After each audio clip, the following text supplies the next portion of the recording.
మీరు ఆశీర్వదించండి. చేరువచ్చిన నీ బిడ్డలను దీవించి పంపించండి. ఈ వారం దినాల్లో వారికి మీ తోడు అనుగ్రహించండి. హాస్టల్స్ లో దూరంగా ఉంటున్న బిడ్డల క్షేమం కొరకు ప్రార్థిస్తున్నాం. అనారోగ్యంగా ఉన్న బిడ్డలందరినీ దర్శించండి. వారికి కావలసిన ఆరోగ్యం, బలము నాయన మీరు అనుగ్రహించండి. ఎవరైతే ప్రభువా ఆర్థిక సమస్యలతో ఉన్నారో వారికి సమృద్ధిని కలిగించేయండి. ఎవరు ఏ విధమైన ఆశతో మీ సన్నిధికి వచ్చారో వారి హృదయంలో ఉన్న కోరికను మీరు తృప్తిపరిచి పంపించండి.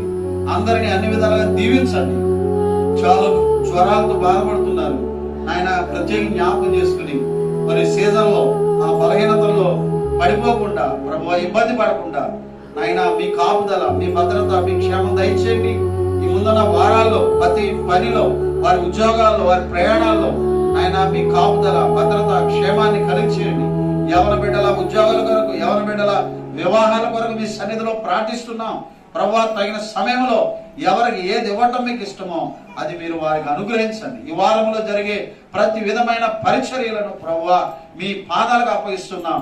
మీరే దీవించి ఆశీర్వదించి నడిపిస్తారని, ప్రతి కీడును అపాయమును తప్పించమని, మేలైన మార్గములో మమ్మల్ని నడిపిస్తారని మీ దయగలాస్తాలకు అప్పగించుకుంటూ యేసు ప్రభు వారి పరిశుద్ధమైన నామమున ప్రార్థన చేసి వేడుకుంటున్నాం ప్రియ తండ్రి.